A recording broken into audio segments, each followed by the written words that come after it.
He said it was a tragic horse riding accident, and he would have gotten away with it too if it wasn't for those meddling scientists. Hello, true crimerers. This is the case of Shannon Mohr. Viewer discretion is advised.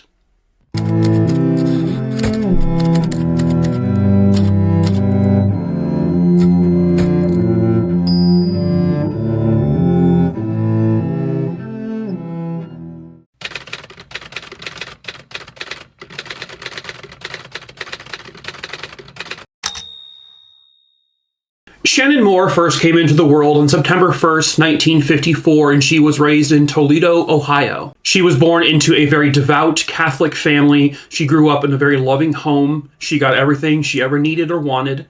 Described as a very sweet, caring young girl who grew into a sweet, caring young woman. And she was definitely a daddy's girl and her mom's best friend. Shannon always dreamed of, working in a really good profession, but her real dream was to have a family, to have a husband and become a mother. And a lot of that would eventually come true for her. But unfortunately, she met the wrong guy. It was August 4th, 1979, and Shannon had attended a friend's wedding in Ohio. She really didn't want to go at first. Her mom convinced her, you should go, have some fun. Maybe you'll meet a nice guy. And that's actually exactly what happened. She met a guy. It was a man named David Davis. This guy said he was a millionaire. He bragged about it almost. That he was a student in pharmacology. He also told Shannon that he owned farms all over the country and he had tons and tons of money. The two of them hit it off really well at the wedding and they quickly kind of fell for one another and they started to date. And then literally just 8 weeks after they met, they got married. David Davis convinced everyone that he was a stand-up guy, that he was a good person, and that he was going to take care of Shannon and love her. And he convinced Shannon's parents. They kind of fell for him as well. They really kind of saw this really good guy who was going to be really good for their daughter, who was going to take really good care of her. But then, just about 10 months or so into their marriage, a tragedy took place. July 23rd, 1980, the two of them would go out on horseback. And at that point, they're living on a small farm now in Michigan, specifically in Pittsford, Michigan. First, they rode their horses to go visit a friend and a neighbor named Dick Britton. And he would confirm later that he saw the two of them. They both looked like they were in perfectly good spirits. Nothing seemed out of the ordinary. As they stopped at Mr. Britton's house, David would get off his horse and to help Mr. Britton fix something real quick. Then he got back onto his horse and he and Shannon, according to Mr. Britton, would start heading back out to their destination. But 10-15 minutes later, David Davis comes riding back in full force towards Dick Britton's property, and he was without Shannon. He told Mr. Britton in a panic, Shannon fell off her horse, there was an accident, she hit her head. And so Mr. Britton goes out to the area with him, and he sees that, in fact, Shannon is on the ground, and her head seems to have been struck on a rock, this really small rock. The weird thing that Mr. Britton noticed and that later authorities would notice is that this little rock was the only rock you could see at all. It was just this random rock that was just there. And she just so happened to fall off her horse and land on that one rock. Her blouse was partially unbuttoned and her shoes were both off. They were untied and they were just off. And so they brought her to an emergency room, but unfortunately, by the time she arrives there, the hospital staff can't do anything to save her, and she would be pronounced deceased. Shannon's parents would arrive at the hospital a short time later, and David Davis was there. He was crying, he was bawling, he seemed to be a complete and utter wreck, for obvious reasons. And in that moment, he tells her parents, literally just discovered that their daughter died, and he is apparently grieving. Through his tears, he says, we need to cremate her, which sounded very strange. I mean, just a weird thing to bring up right at that moment. And after a couple of days goes by, the parents want to bring her back to Toledo, Ohio to lay her to rest. David says to them, well, I can't afford anything. I can't afford a funeral. All my money is tied up in the farm. There were no life insurance policies, which would later turn out to be a complete and utter lie. But Shannon's parents would end up taking over the cost of the funeral. She was not cremated, and she was flown back to Toledo. David goes to Toledo to obviously pay his respects. He goes to the funeral, and attending the funeral with him were his parents. And Shannon's parents said, that's very strange. You told us you were an orphan. And that's when the lies began to come out. David Davis, they found out, not a millionaire. David Davis did not own multiple farm properties. He also had told Shannon and her parents that he was a Vietnam War veteran. He never served. He told them that he played college football. Nope, he never did. As a matter of fact, he never even graduated college. They would find out that David had previous relationships. He had children from previous relationships. The parents would find out that he had a relationship that ended because she accused him of being physically abusive, that she would end up getting a court order and a restraining order against him. And then when he also told Shannon's parents, there was no life insurance money on Shannon, that was an unbelievable lie. There was a total of $330,000 in life insurance policies taken out sometime shortly after their marriage, and they were set to expire in August of 1980. He says, I just forgot about those, so I never paid attention to them. I didn't do that. Shannon did that. They each took out insurance policies on each other. That's another lie.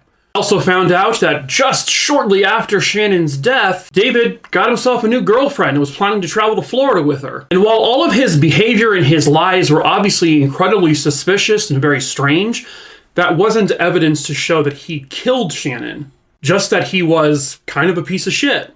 Because by all accounts, she had a minor skull injury on the back of her head where she was laying on the rock. Her parents just became very suspicious of him in terms of what happened that day. Was he telling the truth? So they actually would agree to have her body, Shannon's body, exhumed. She did have a severe gash on her head, and she had bruises on her face, her arms, and her legs. But that wasn't evidence, again, to prove that he had done something directly to her. While all of this is happening, David's collecting all these life insurance policies he claims he knew nothing about. He ends up buying a sailboat, and he goes to the Bahamas with his new girlfriend. But because there was going to be a third autopsy done on Shannon, because the parents really were adamant about it, he couldn't collect all of the insurance money. He needed to wait. While that's happening, they discover that in David's past, he had told a previous girlfriend about a murder that was committed. He knew about a murder that was committed by someone using succinylcholine on this victim. Succinylcholine was something David was also familiar with because it was used as a horse tranquilizer. What it does is it causes massive paralysis in a person's body, in a human body. And so testing for succinylcholine was extremely difficult because essentially, from what I understand, it does not remain detectable in like a normal toxicology report. And so these really incredible and very intelligent scientists, devised ways of testing a person's tissues and blood samples, etc., to find traces of succinylcholine in a human body. It's very rare, but it does happen. And by using all of their forensic tools and all of their big fancy brains, which I am highly jealous of, they were able to detect that, in fact, in Shannon's body was succinylcholine. It has no reason to be in a human body. At this third autopsy, they also found, and it took them a while, but they found 2 very tiny injection marks on Shannon's body. And then through interviewing family, friends, and acquaintances, someone, I think it was a family member of Shannon's, that said that they were at the farm one time and they saw little things of succinylcholine with syringes next to them.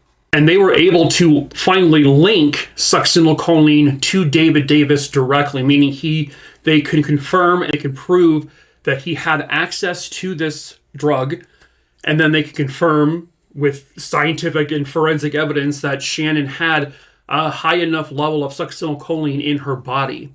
Because basically what that does is eventually restricts you from breathing, and it stops you from breathing, and it becomes an untraceable way to kill someone.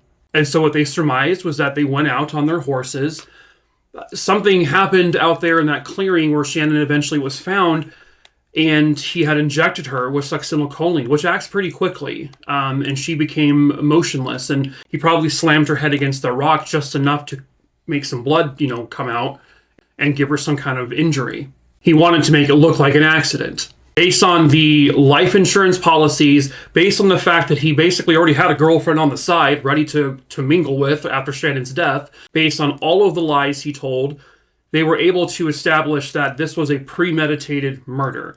The life insurance policies were set to lapse a month after Shannon's death, and so the timing made perfect sense for David.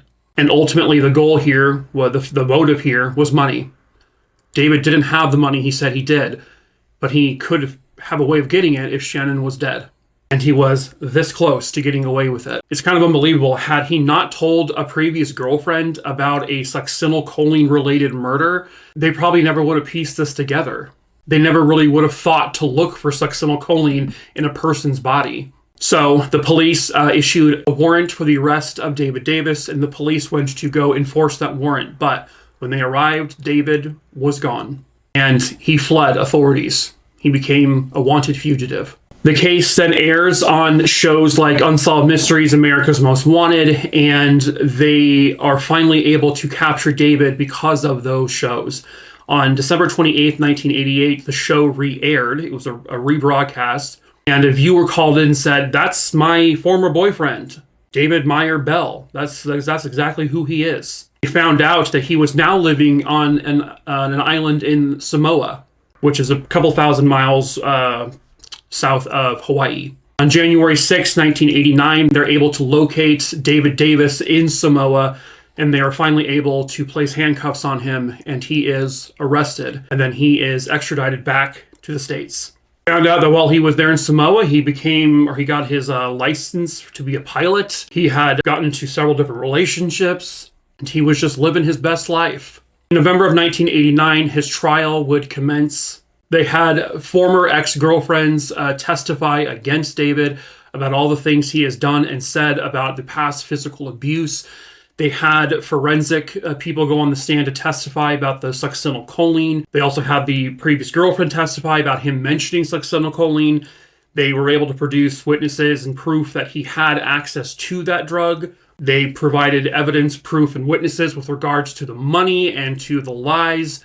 It was overwhelmingly against him. The jury would come back with a verdict after just a couple of hours of guilty, and he was convicted, and he was sentenced to life in prison without parole. On November 9th, 2014, after about 25 years in prison, David Davis dies in his prison cell. He was 70 years old. And if it was not for those really intelligent scientists who were able to detect succinylcholine in Shannon's body, this man may have gotten away with it.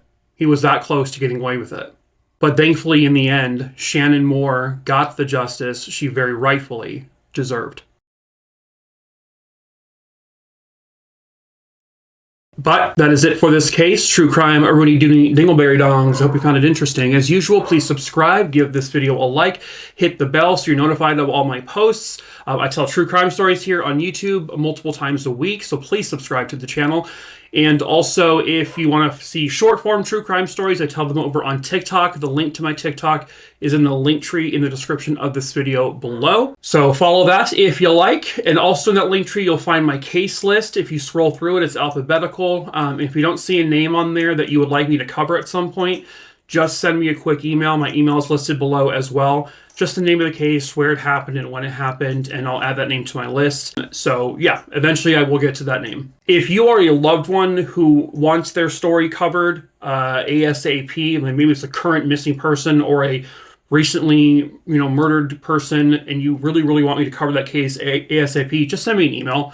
And I will make sure that case gets a higher priority. But with that, that is it for this video, True Crime Rooney. So until the next case, ta-ta for now. That was a weird way to say it, but it's too late. Can't take it back. Oh well. Okay. Goodbye. See ya. Bye. Good riddance. See ya. Bye.